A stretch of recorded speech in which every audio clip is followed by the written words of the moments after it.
Good afternoon, everyone. Welcome to the second session of the fall edition of the Digital Food Series 2021.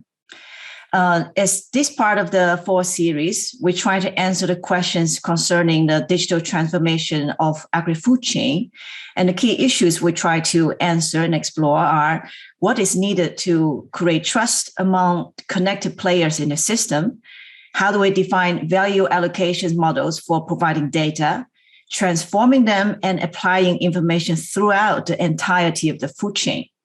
So today we have the second topic to answer these questions, which is the digital dashboard at farm levels. My name is Tiffany Tsui. I'm your moderator for today's session. I'm an international agri-food strategy advisor and founder of several startups in the area of green tech and agrotech. I focus on sustainability and transformation and bridging East with West. I would also like to introduce our digital food team. That is Dick Veerman and Bianca van der Haa. Together, we developed the concept of a digital food series to focus on the theme of connect data, technology, and strategy, and connect people, ideas, and regions. So to start, we have two very interesting speakers, and they actually didn't know this, but we're structuring today's discussion as a kind of debate about the role of cooperatives in leading the digital transformation and data interoperability in digital transformation. So first speaker is Johan Heren. He is an animal nutrition expert at Agrifirm, which is a Dutch cooperative. Johan is the global digital and data science lead, and he's developing technology solutions using IoT, blockchain to build on an open ecosystem at farm level to enable data connection. And our second speaker is Aidan Connolly, calling in from Arkansas. So it's very early for him. I hope he's awake for this debate. Aidan is the Chief Executive Officer at the Caintus and President of Agritech Capital.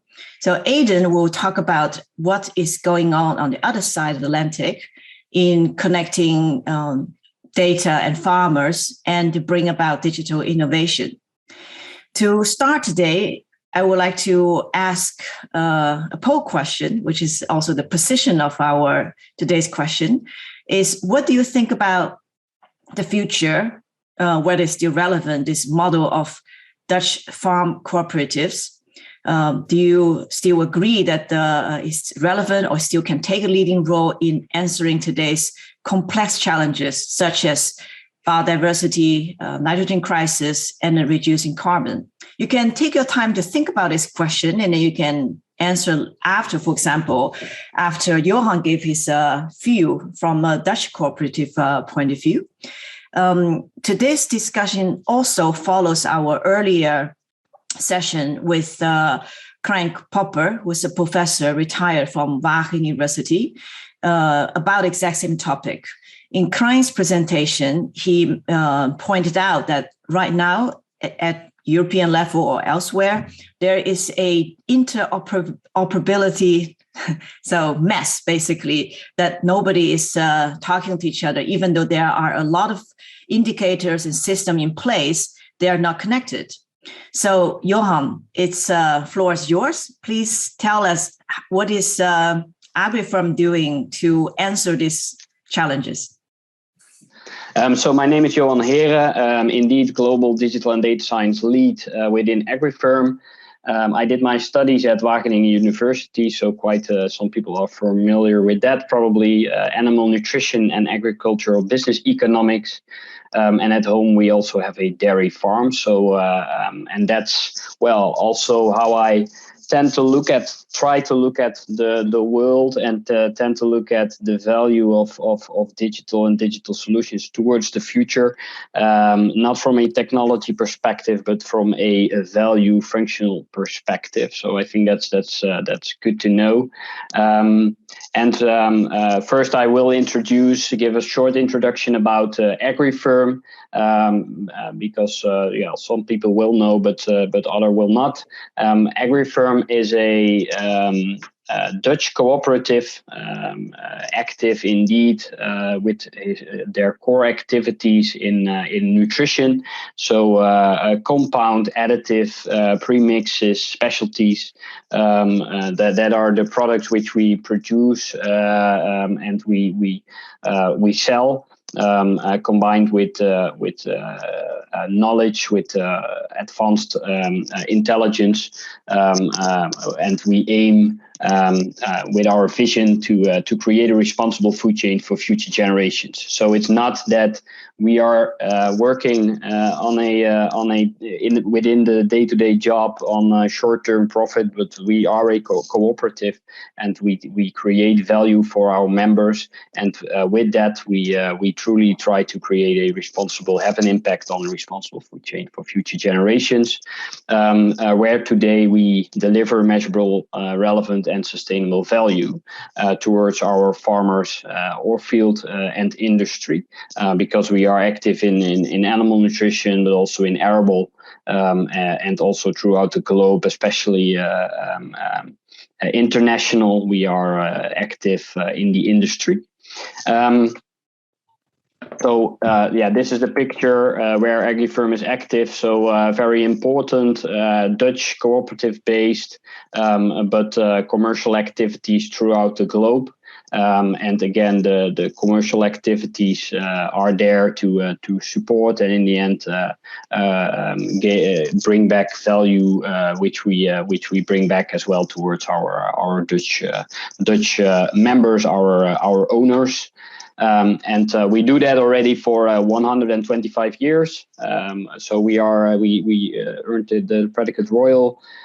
We have over 10,000 members, and with above 3,000 people, we are a very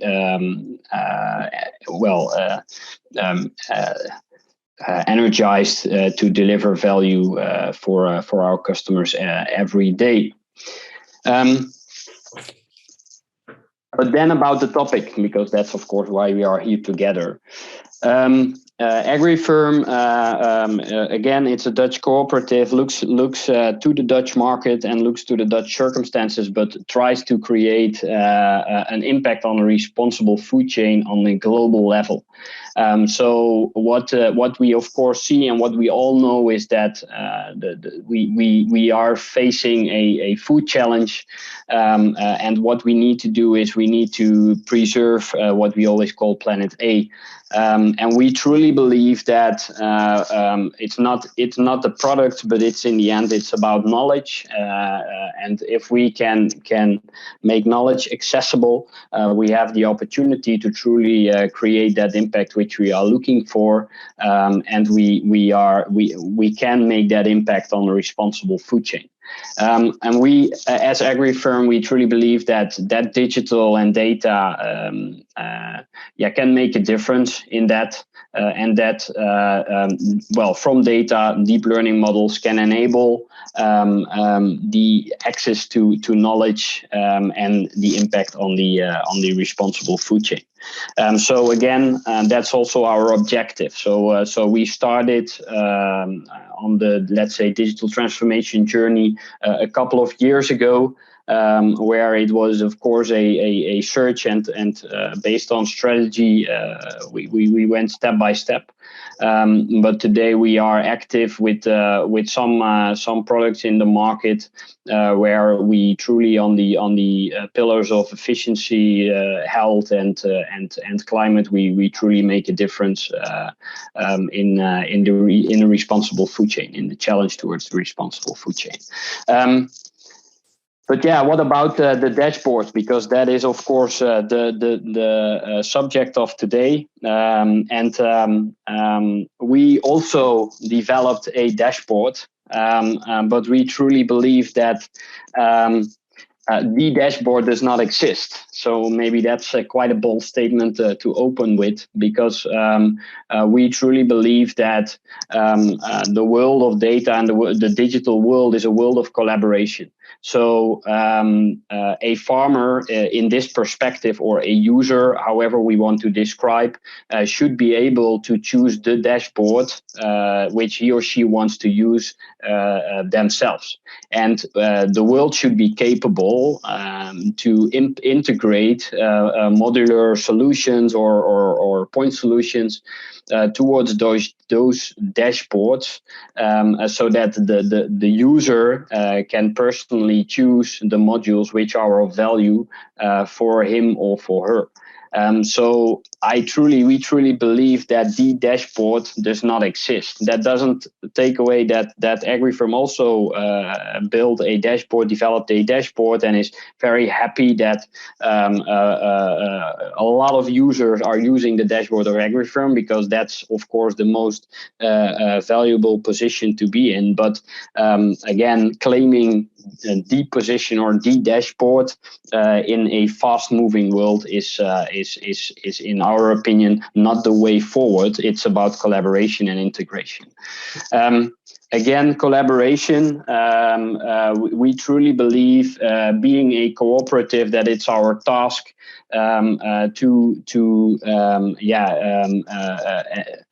push collaboration forward. So if we look at the food chain, what we continuously try to do is we try to look for partners. We try to look at, hey, with which parties, with which companies, with the same DNA or with other DNA, can we really make the next step also in digital towards to create a responsible food chain. It's about integration. It's about integration of solutions which are already out there. It's about integration of data in a proper way in dashboards in the end. And the most valuable thing towards the future is it's about intelligence. So it's about the translation of data into intelligence. If I can be humble, and if I look to the market today, then there are a bunch of dashboards out there, and a lot of insights are created. But really, literally, the step from insights towards actionable intelligence, that's really the next step that needs to be made, and that's really the task ahead of us, and also why we need to collaborate more and more. To, in a personalized way, give value from data back to the users and to the farmers. So if we want to enable this, we need to ensure data availability. We need to ensure the fact that solutions are open and pluggable, and we need to co-create. It's a utopia to create everything by yourself, or as a company, or as whomever.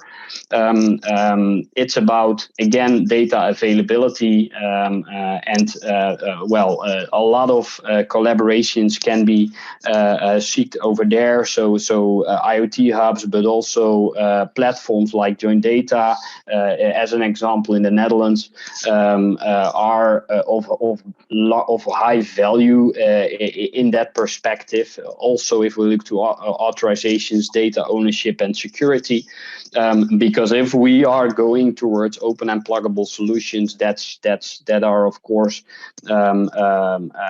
prerequisites if we want to create in a successful way. But it's about collaboration, about co-creation, and with that, if we are capable of translating data into intelligence using this approach, we truly believe that we can create value for the farmer, because the farmer truly can, in a personalized way, choose those solutions which are of value for him or her.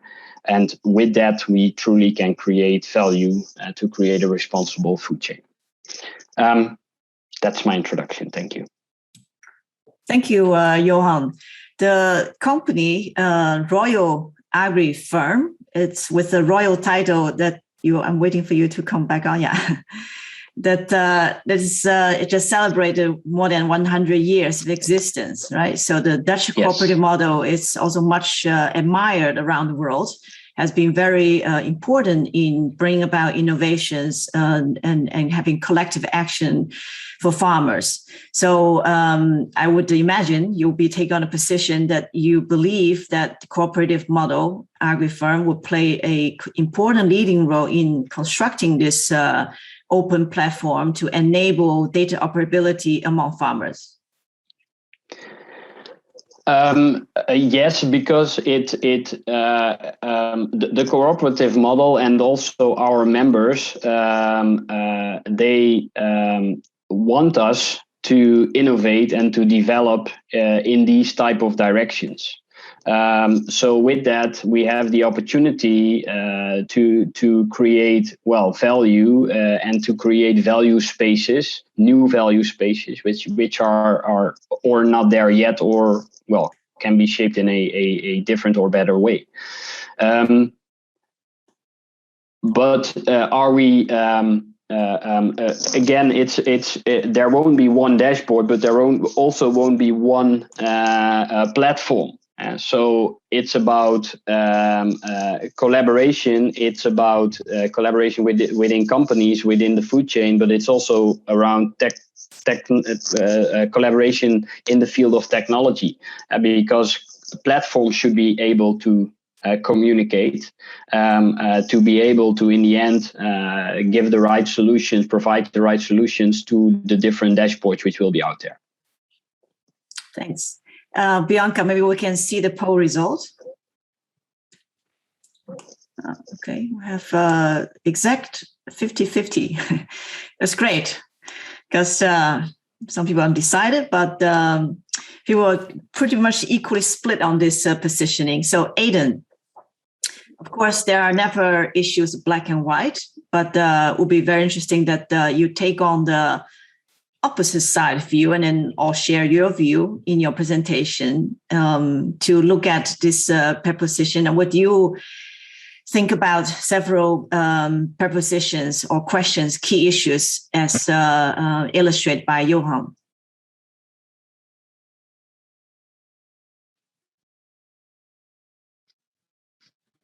Okay, I hope the connectivity is working. Yeah, it looks a little unstable. Okay. So it's very hard to argue with anything that Johan is saying. I mean, I can't. Nobody could disagree. The challenge that we're required is to look at what's actually happening, and what's happening is the platforms don't exist. When the platforms do exist, they're owned by a company. One company doesn't want to work with another, so the data is not truly being shared. And from that perspective, when we look at the value to the farmer of collecting information through the use of robotics, sensors, other technologies, we're not gaining the benefit of artificial intelligence or algorithms, because we actually don't have these platforms don't collect the information in a way that truly provides data interoperability. So without that, then that becomes a bottleneck. So from the perspective, I think, of where we're going, if we don't get these data dashboards correct, if we don't get data platforms that collect information agnostically from a variety of sources, then we lose the information. Now, I think what Johan has described, as they call in America, sounds like motherhood and apple pie. It's perfect, Johan, and I would like to think we can get there. But so far, I'm traveling not just throughout the United States, not just throughout Europe, but globally. I'm just not seeing it. Universally, in terms of what we are doing, we are collecting information. We're not sharing it. It's not just in terms of large nutrition companies or large cooperatives. It's also the same thing we see in equipment companies. Everybody wants to own the data. We say data is the new oil, but as you can see from many countries that have got oil, having more data doesn't make you rich. Having more oil doesn't make you rich. And in the context of what we're speaking about here, of a more sustainable system, a greener system, the failure to collect that information is a critical problem. How do we solve it? Johan has laid out the roadmap of what we need to do, but I like, for example, the VILA.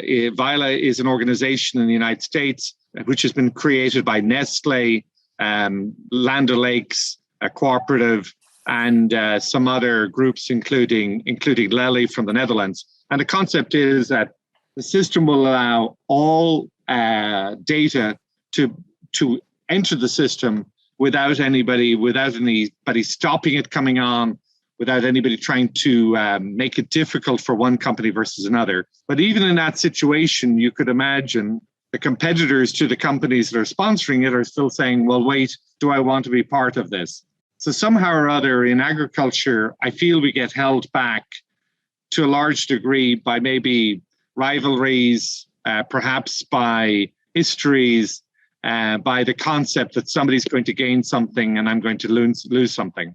So that's a big challenge moving forward. Are cooperatives the right model to sponsor this? Perhaps they are, because if I have a commercial company in the middle of it, the commercial company is trying to make a profit, either for themselves directly from what they sell of their technology or through their data. But I would like to say that even in the context of co-ops, one of the biggest challenges of creating proper, usable, robust, scalable dairy dashboards or agricultural dashboards or dashboards in general, the challenge I see with it is that it's expensive. So I'm working with a group who is involved with crops and generally crop agriculture, and we're looking at the expense that it costs to not just harvest the data, but actually create forms whereby that data can be fed back to growers and they can make real-time decisions about fertilizer, about seeds, about crop protection, things that are very important when we think about the effects all of these are having on the environment. But when we look at the expense that costs per hectare or per animal, it's expensive.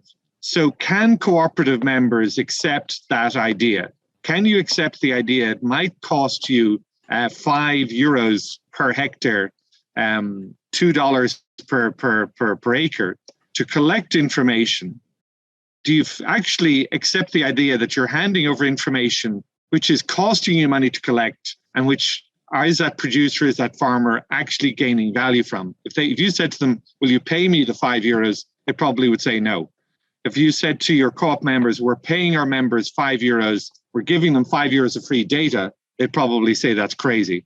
So I don't know if the co-op model is able to absorb the idea that either be it the collection of the information, the curation of the information, data, of course, has to be, you have quality issues with data, so you need to, again, more data doesn't make it better. You need to make sure that you remove in your curation process in the data which is bad data. And then how do you pay for the algorithms, the artificial intelligence, to take that data and to make it into valuable insights?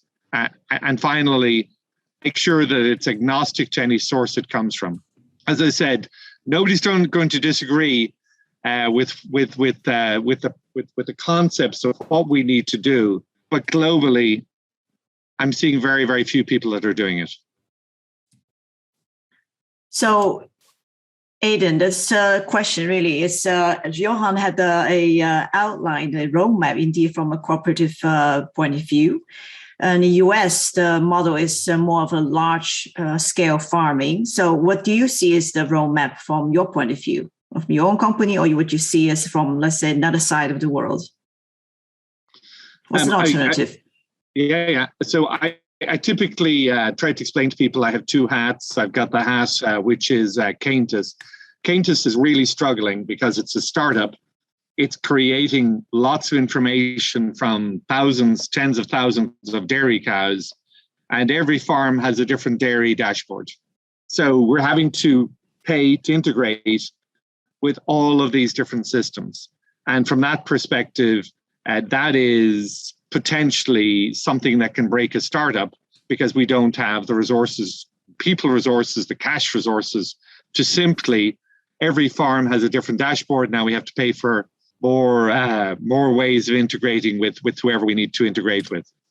Within my group, Agritech Capital, which I head up, we've invested in quite a number of different companies around the world. One in Germany. The GDPR rules in Europe are very good, but they also create the opportunity for people to choose not to share their information. And from a data perspective, that's a disaster. So I think I am collecting the carbon footprint information for the country of Ireland, except that when people came to the screen that says, do you wish to opt in or opt out in terms of sharing your information? 25% of them said, I don't want to share my information. Suddenly, you've lost 25% of the information of the country. And that happens quite a lot. Now, I don't know that there's an easy solution to that. We're all very concerned about sharing confidential information from the farm. So from the perspective, the European rules seem to be good, but the unintended consequences of those rules are that we are losing a lot of information, which is critical for some of the things we're trying to do on sustainability, on welfare, and not least profitability of the farm. Moving forward, I hope that things get easier and simpler. We are, of course, constantly sharing our information. You look at businesses such as healthcare, transformed by data. You see the use of robots, you see the use of sensors, you see the use of blockchain, virtual reality, augmented, all in our hospitals. We see it in all forms of doctoring, and it has improved the system tremendously. We don't have less doctors or less nurses. We have the same number, they're just doing a better job. Why don't we have the same in terms of agronomists? Why don't we have the same terms and with better environmental consequences? Unfortunately, the lines of notice between cross land has been kind of choppy these days. I don't know whether that's the issue. I'm sorry. Yeah, we'll miss a little part of your speech. Also in our audience, we have Krijn Popper, who's presented also a lot of research progress on the subject of digital dashboard. I would also like to ask Krijn to comment. But first, I'd like to ask Johan to maybe respond to what Aidan just listed some of the challenges.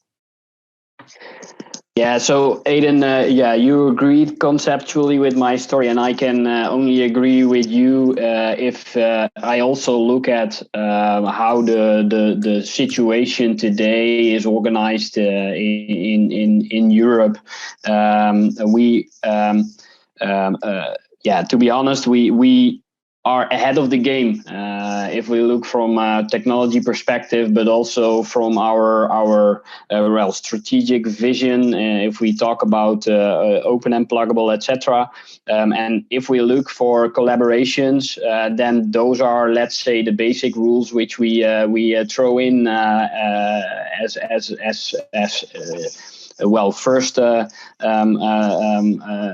point of negotiation, that is not a point of negotiation for us, that it is about collaboration, it is about working together, it's about achieving these goals and making that next step in that responsible food chain together. I think that in our situation, slowly the shift, the transition has started. If I look to the companies within the chain, but then technology-wise, a lot of companies are need to start, are not capable yet, but at least the mindset in a lot of cases is kind of changing, and I do think, and you mentioned, Aidan, that having the GDPR rules and that it can be blocking, but it can also be, in my opinion, it can also create a form of trust. If you look at mandate management, and we truly believe that the data, the owner of the data, in this perspective, in this context, should be the farmer, and that the farmer can decide who to share with and whom not, because then he or she only shares where they receive value back. And I think that is where we can by baby steps truly make the next step in gaining trust, but bringing back value out of data. And really making the next step in this journey. At one point it's blocking, but on the other hand, I truly believe that if because for a lot of people, indeed, it's an exciting topic. They tend to claim grip on the data, etc. But in this way, they can have grip on the data and can experience whether it is of value or not. So there are two sides on that story, I believe. But going back and responding towards your first eye on current practice, then I have to agree. One example, it took me personally almost 6 years to develop, together with some chain partners, some very simplistic data interfaces, and now it's up and running and it's going very smooth, and everybody experiences the benefits, also especially the farmer. But the mindset of the sector is for sure a thing to keep an eye upon. Yeah. Thanks, Johan. We lost Aiden, but I hope he can catch up again. Krijn, I see you already. Hello. You have to unmute yourself. Yeah, good afternoon. I was Yes. really prepared to join in for a discussion, but that's fine. What's your question? Well, how do you respond to our debate today, which is a follow-up of your presentation last time about the necessity to have sustainability standards, reporting standards to enable a digital dashboard at the European level? Yeah, first of all, my background is a little bit different. I'm indeed very much interested. I have a background in agricultural accountancy, so I'm very interested in reducing administrative burden for farmers, especially in all these certification processes and how farmers have to deal with the paperwork of at least European policies, etc. Including, of course, also all the certification for private labels in which green products are marketed. And that is a little bit different, of course, from the best 20 or the most advanced, not necessarily the best, the most advanced 20% of the farmers, the larger ones who try to work with artificial intelligence and integrate data from satellites and soil measurements, etc. These things could be linked, by the way, but there we still have to start. On the administrative burden, I just put on my LinkedIn page of the paper that we published last week from a European project on that data integration of essentially farm accounting on one hand and the farm management systems and the operational data on the other side. And I think we have to rethink data flows from the point of view of the farmer. I think what Agrifirm, and in the Netherlands, the sugar beet company Kosen, or in France, InVivo, or BayWa in Germany is doing as a cooperative with data of their farmers is fabulous. Certainly for this most advanced 20 or 25%. And perhaps the artificial intelligence is still a little bit hyped, but that will come. That's also clear. And that really already provides services for farmers in pesticide advice, etc. So that's fine. On the other hand, we have a lot of farms that are still have to type over their invoices with all these pesticide data for their certification. And there can be much more done with all the data that we still in Europe in a lot of places send out to farmers on paper or in a PDF form.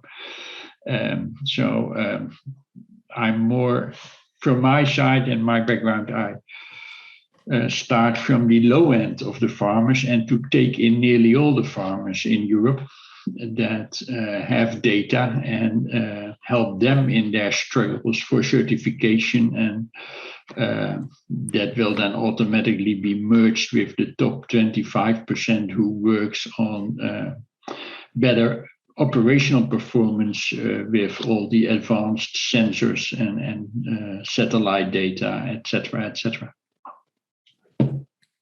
Thanks. I think basically for Johan Agrifirm, you are representing, let's say, leading with the top 25%, right? So this could be a kind of a trickle-down model. You develop the most best solutions, the AIs and the intelligence sensors with a model that can connect different modules, and that a simple version could be trickled down to let's say, the smaller farmers that can be plugged into interoperable.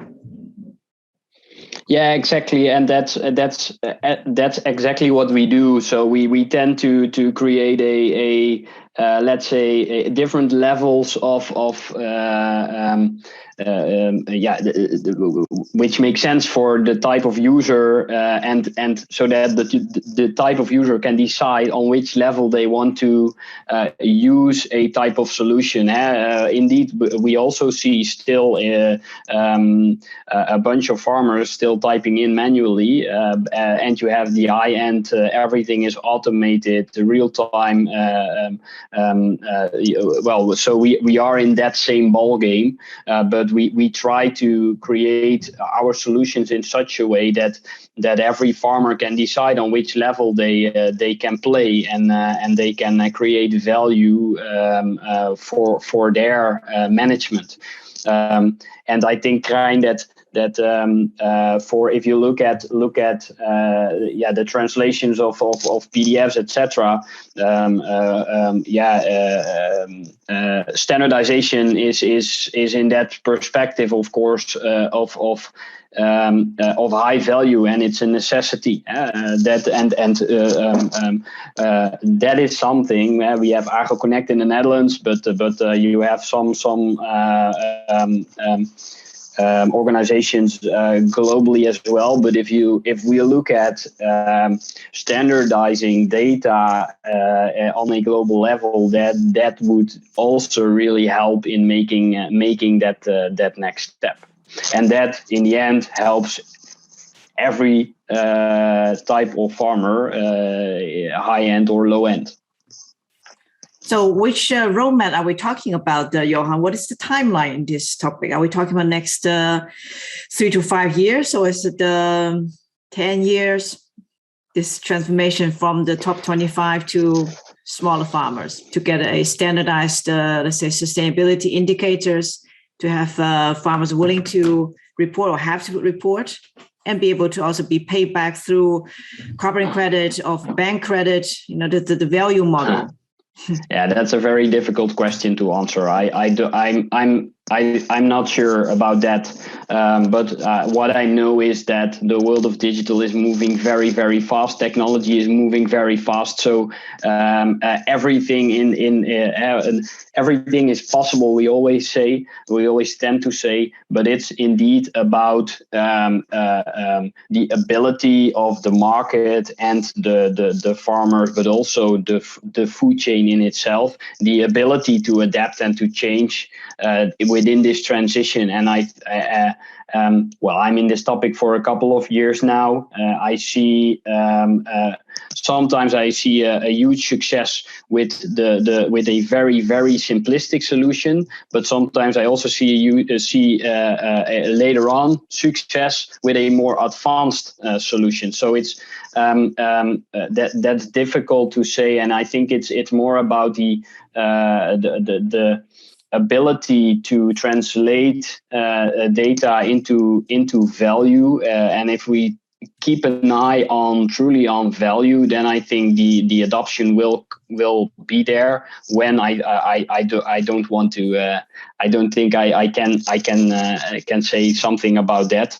But if we keep an eye and we focus on value, then I truly believe that this will be the differentiator towards the future, and it truly will upgrade the food chain to the next level.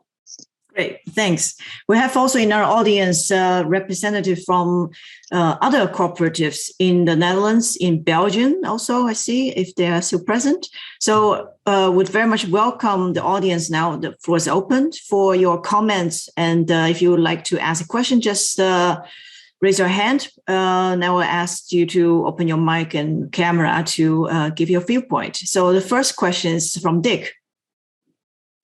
Which is a remark and a question to Aiden and to Agrifirm, to Johan. The other day we had Westford. Westford is a slaughterhouse, and they pay farmers for the data, and they give them free service back. So they give them information back. They do that creating value. So that is strengthening their food chain. So suppose we would monetize, the world would monetize sharing data.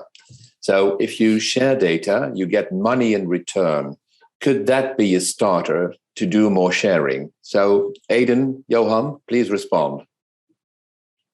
Yeah, Dick, I love the idea, and clearly it's far more profitable than it is in the rest of the world.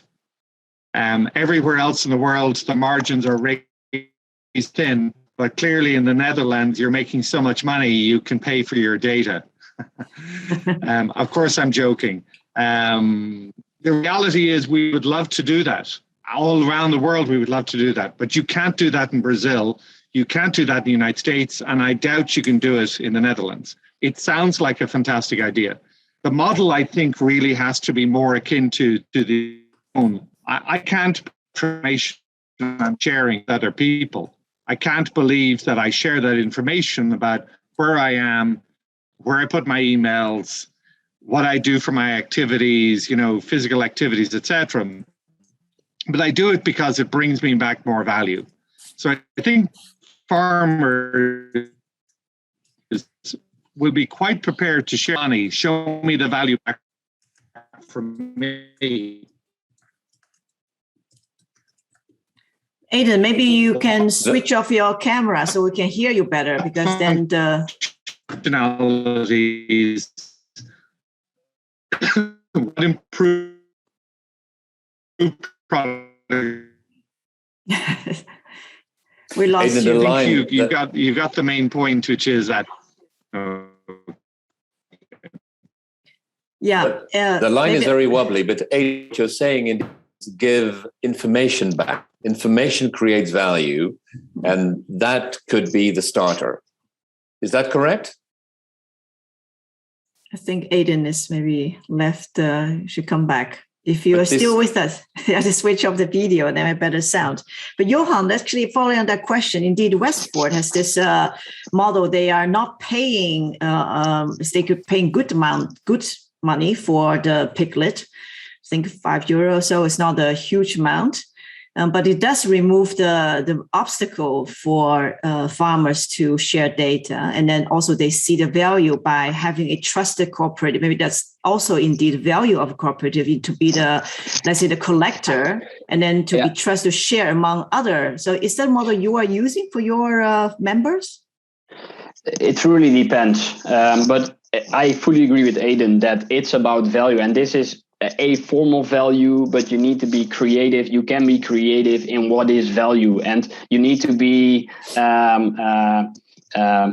talk to your members, talk to your farmers, and talk about what is of value for them and how you can improve, basically based on data. And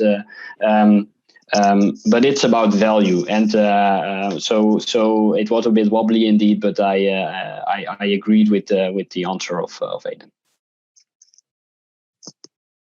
Yeah, and Westford is probably capable of doing it like this because they can create on their side as well value in fail cost, etc., and they have better insights on planning and so on. So in the end, that's what they then can pay back, and that's the plus for the farmer and for that particular meat concept, because it's a meat concept which those farmers are in, and that works out perfectly fine. But it's a baby step again. Of making the next step of improvement and collaboration, and I think that's the way to go. Yeah. So what we conclude here is it's about value creation. Once you get proof of creating value in the chain, it'll happen. That is what'll make it start. Right. Yeah. In my opinion, it is. Yeah. Yeah. And Dick earlier had the example of the Agri-NL case, which we mentioned. But you also made a statement that the cooperative model is facing some challenges in the future. So do you see differently on this topic? Or do you? Well, in a way it is. Yeah. So Agri-NL, for our people who are joining in from abroad, Agri-NL is the big cooperatives and a few big companies, actually family businesses, working together. But what you can see is probably that the raw material is getting different. The one is different from the other, and that has to do with value creation. And that indeed means that there is a data web. The data web can create distinct propositions in the whole value chain. And this thing about value creation makes indeed that there is something universal called data, but the way to organize it and the way to create value is not a cooperative model, a universal model, but it is really a competitive model. And the whole challenge is to have this roads and piping in a universal way, to have this data web flowing. And then you have to create value from the data. And that is not something you do in a cooperative way. It's something you do in a private way.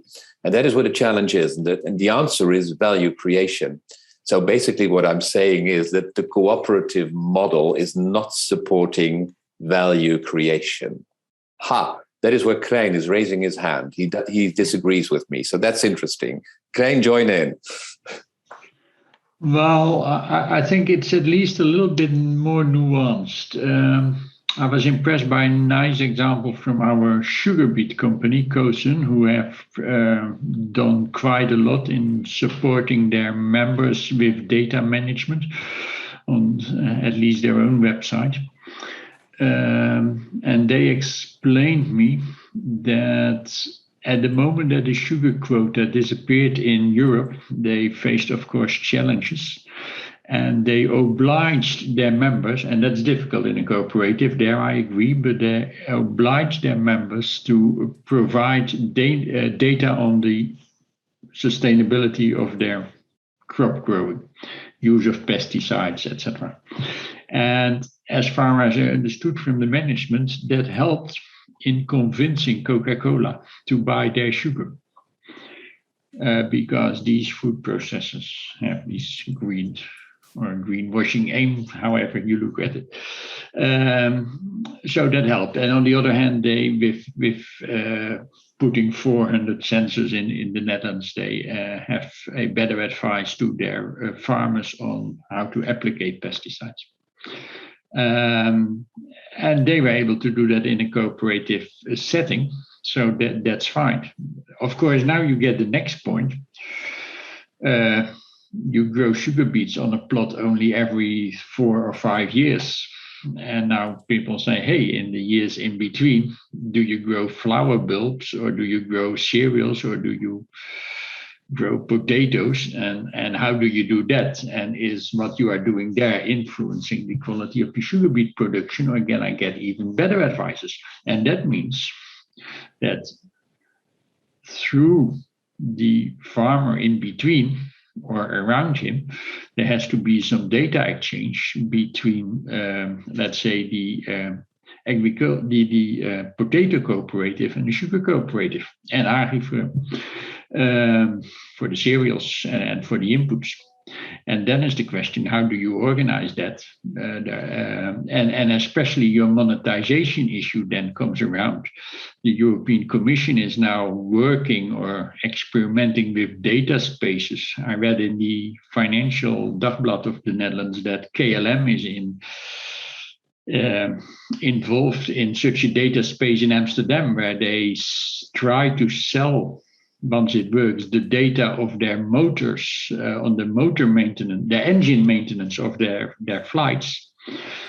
Because if that is combined with the data from other companies, from Lufthansa or from Air France or whoever, then that has probably a value for the engine makers or whoever. Well, should we go into agriculture, into that type of concepts? I don't know. Thanks, Graham, because also for Johan, your presentation, you also emphasized the importance of technology such as intelligence, IoTs. As a cooperative, you play a very important role actually in enabling this value generation, fair distribution and trust. So a business model in terms of creating trust is very, I think, the unique point of a successful building on a success of 100 years tradition.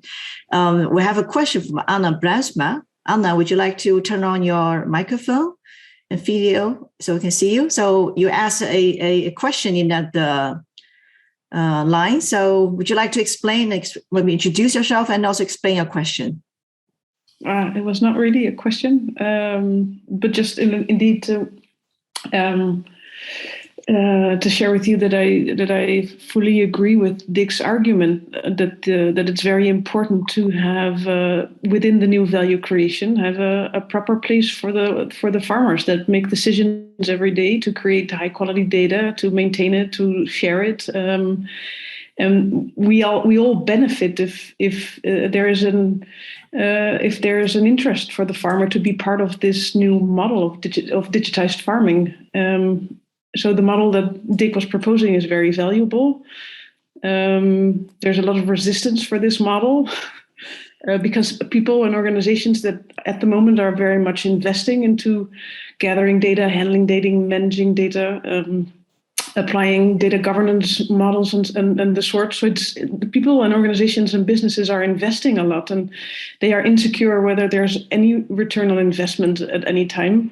So to already address this issue of sharing any value that is created with farmers is, well, there's no, it's a nice idea, but it's not being embraced that much. But I do feel it's a very important point and a fair point. And what is lacking, that was my point, is true transparency of like what data is being gathered, what is the intended use. If there's unintended opportunity to value this data, which is valuable, how would it be shared with all the other stakeholders that were part of the creation of the data in the first place? This is an important debate and discussion to have. I agree with Dick. Thanks, Anna. So before maybe any of you want to answer or respond to Anna, I would like to ask Gemma. He has to leave in a minute, so I'd like to ask you to just introduce yourself and then give your question, if you're still there. Yeah. Yes, I'm still here. Yes. Can everybody hear me? Yes. Okay, good. My name is Gemma Willemsen. I work at the Dutch Society for the Protection of Animals. We do have an animal welfare label. And I would like to share some thoughts with people who know more than me on the assurance on the supply chain raw materials, because what we became quite good at is the assurance on packed product level, also with traceback audits and so on. But what would happen in raw material assurance in the supply chain, including in that data strategy? That's my question. Okay, thanks, Gemma. So I've shared my email, so please contact me if you're bright and smart and want to share your knowledge. Yes, or thanks. Courses, yeah. Thanks for joining. The video will be recorded, so if you want to follow the rest of the discussion, and for next time. Thank you so much. Thank you for organizing. Thank you. Bye. Thank you, Gemma. Bye. So back to Dick, Klein, Johan of Aiden is back, probably not.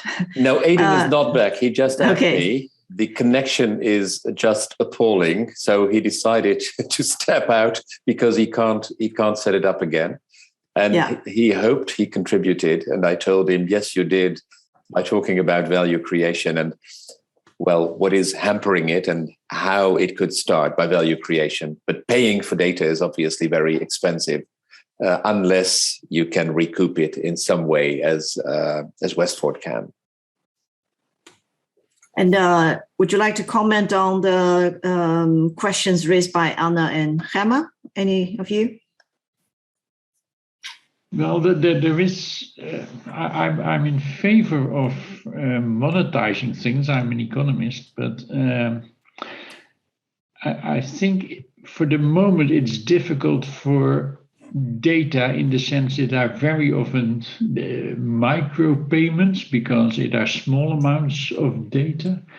I'm still struggling with this data spaces if it would work because it are small amounts of data and therefore small amounts of money. And in a large number of cases, take this data on, for instance, from sensors on how much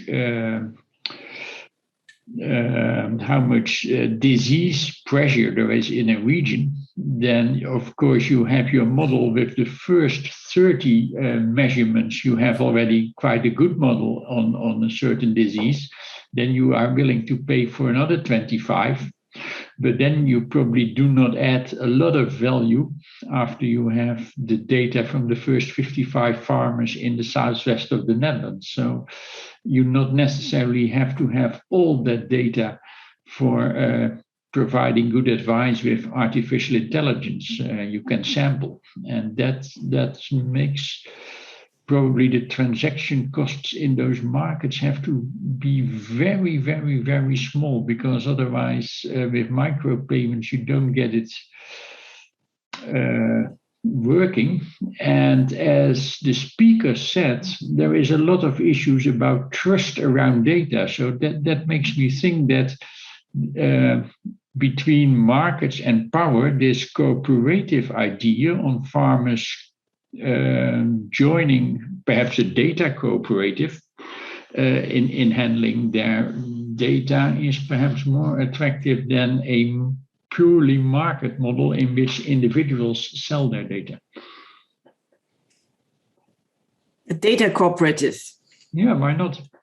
And that's in some ways what Westford in some ways is doing. They are being the cooperative with data, being the trusted party to have a collective ownership in a way. So that's true, but as far as I understand, they link it directly with a material flow, the pigs in this case, and yes. In that sense, it's not different from what a sugar company did in my example, or what.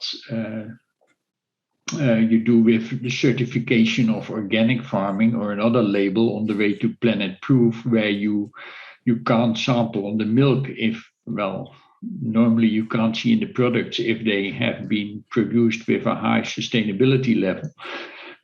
You do that with the certification data, and there essentially you buy for the data with the price of the product.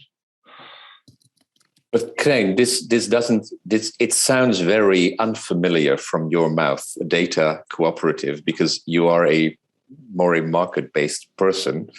I did a lot of studies on cooperatives. But how can we imagine a data cooperative in a way, there is a worldwide data web developed. So there is lots of data are being generated on a global level. So we had MOBA. MOBA is doing 70% of the commercially, of the commercial egg market. They have data, they can integrate data from all over the world. They have a lot of information already. They just can't sell it, use it, because, well, farmers don't want that, but they already have it. There's a lot of data there in the egg chain. But in a way, there is a whole integrated web developing. So how to build a cooperative? I mean, what is the level of this cooperative? And I think that is what the problem is of creating this cooperative, because there's always more data you want, and there's always lots of more data you'd want. So is it imaginable to have a cooperative? And the same question goes for Johan, obviously. And I'm being provocative here. Yeah, my thinking, I leave it to Johan, but my thinking is that some of the data are regional, and therefore a cooperative model would work. You would like to know the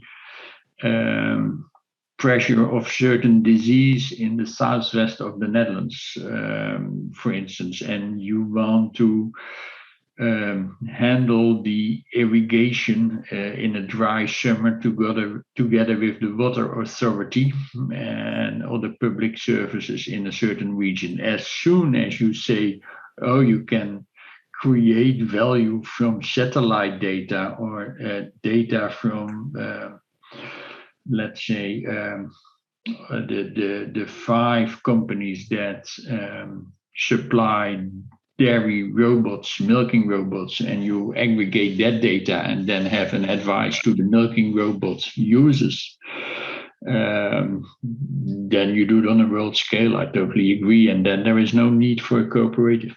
Yeah. Thank you, Krijn. And indeed, there is a thought that comes to my mind. And Johan, what would be your response?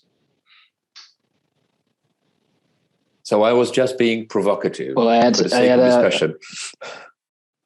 No, I missed your. I'm sorry, but I had also a bubbly connection, so I missed your provocative argument, Dick. So if you can repeat. So my point was that the data web that is developing is huge. You'll always want more data, and it'll be, in the end, it will be global. There is always a horizon that always shifts. You never get there. It's the pot of gold at the end of the horizon.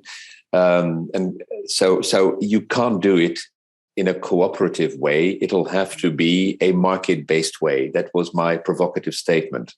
And then Krijn said, well, in a world that is more global or local, it is different. Indeed, you could have a system that is a kind of closed system in which all of the data collected makes sense together and create value together.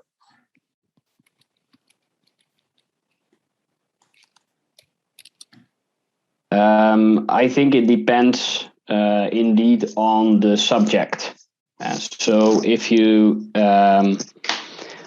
look at generic themas, then I think it can speed up things. But if we look at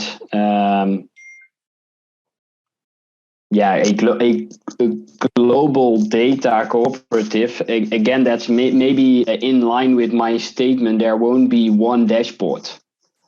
So also in line with that, there won't be one platform, there won't be one data, let's say, cooperation. There will be multiple hubs, or however you want to call it. And then the challenge is, they need to start cooperating then again. Because if I think it's if you want to go to one global data cooperative, it's a leapfrog, we will never, we cannot make that huge step So again, the baby steps are back in place. Create value. With that, create trust. And if the examples are good, then trust will appear, and speed will appear as well. And then collaboration will start growing. And I do believe, yes, I truly do believe that cooperatives can join forces there and speed up things. That's I do believe that. So once the creation of value, the notion of the examples for me, that's the key. Yeah, that's for me the key. It's about value, and it's about in the end also, to respond to Anne quickly. It's about the fair share of value. That's also where we are keen upon is okay. If you earn €1 extra, then that €1 needs to be divided in a proper way, in a fair way, and the farmer should not only share his data. No, they need to gain. Need to profit from that as well. So it's an ecosystem on its own. And with that, data ownership, mandate management is of course very, very, very important. I have to comment back from. I think that in Dick's example, you have to make a difference between the farmers as a buyer of a service, which can be a global service, as is in this ag industry example you gave, and farmers of creating value linked to a brand of their production or a certification or a regional joint undertaking in which they want to monitor the environmental pressure, and that are very different ball games. There's some discussion with Anna and also with the question from Roland about a technical question about the role of blockchain in this issue of data protection. Maybe that's for Johan. Yeah, but blockchain, it can be of help, but it's also a technological solution. So if the use case is to create, let's say, a passport or a whatever on within a certain chain on a certain product, then blockchain can be very much of help. But it's a solution, a technology solution, which needs to fit then the use case. So blockchain, yes, it can be of help, but the use case needs to be fit for that. I have a question from Anton. Yeah, thank you. I'm a bit surprised that you're talking about an information or data cooperative. If you would look at the Rodale principles, cooperatives should cooperate with one another. So you could create already a whole platform of cooperatives. Koolson is cooperative, for farmers is cooperative, Friesland, Campina is cooperative, or are they in name cooperative? And here I think we should refer to 50% of the people who have their doubts about whether our so-called successful agrarian cooperatives are still cooperatives. Our cooperatives are operating as private limited as soon as they go in Russia, and they make a private limited company that is supporting the price for milk for the Dutch producers.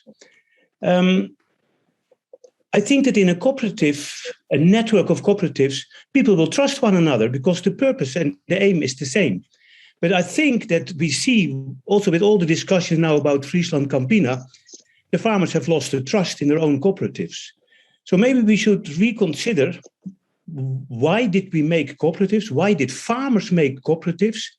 And have we hijacked the cooperative principles for the management layers, the buyouts, the expansion, which is done not on cooperative principles? Thanks, Anton. Back to the principles of what is a cooperative, the fundamental business model for having a cooperative, whose interests does it represent? So there is something universal in everyone's interest, and someone has to take care of that.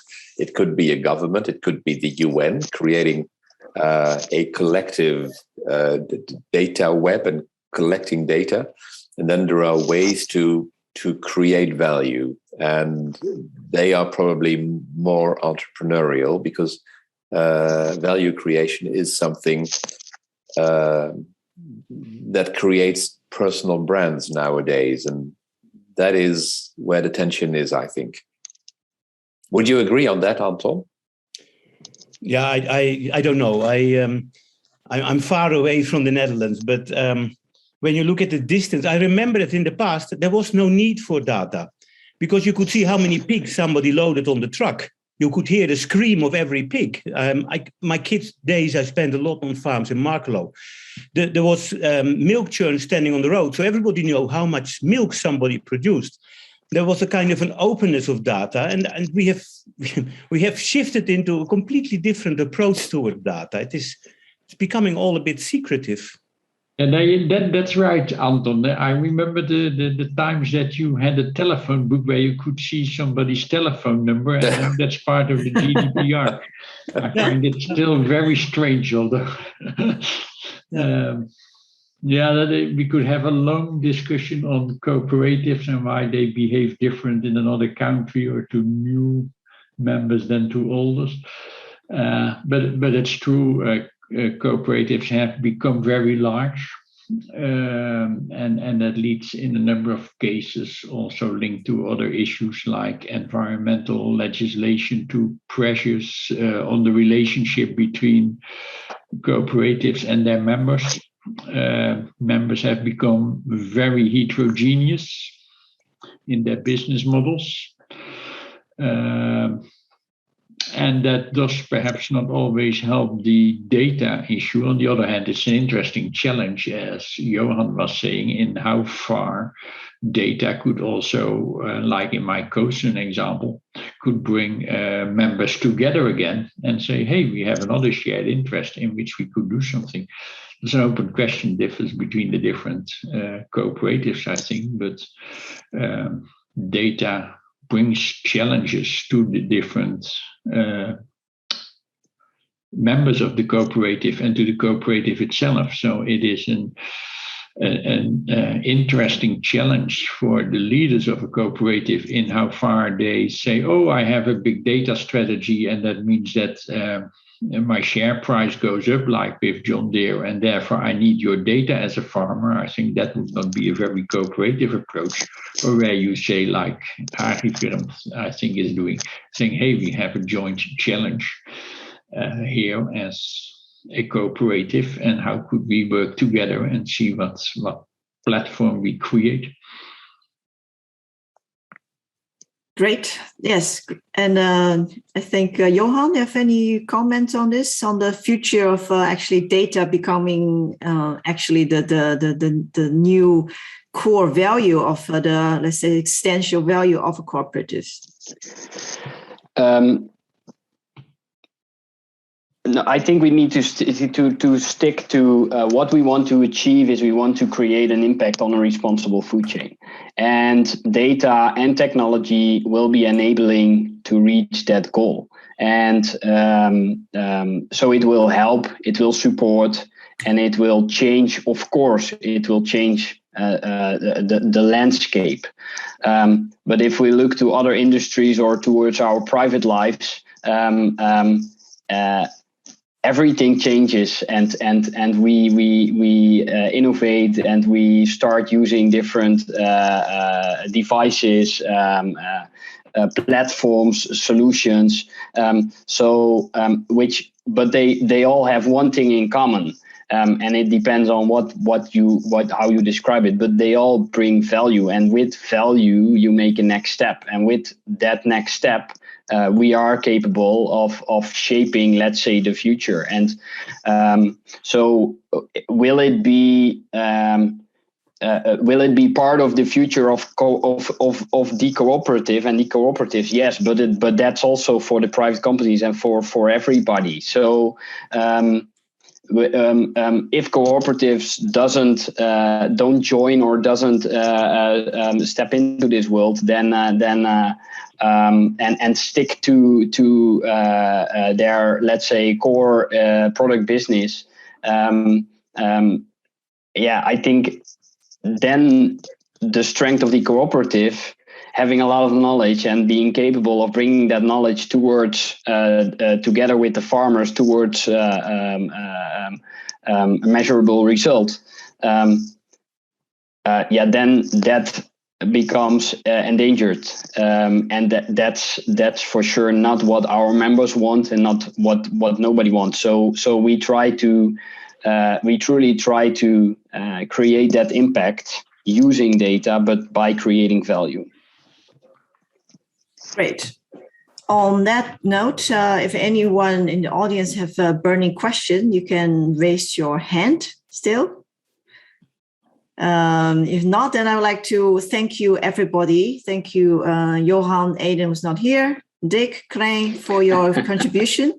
We will continue to especially talk about this business model of governance issues, of who is managing this kind of open platform and open ecosystem, and how do we go forward. So that's in 1 month's time. I hope to see all of you back again with other new faces. So have a good afternoon, and see you soon.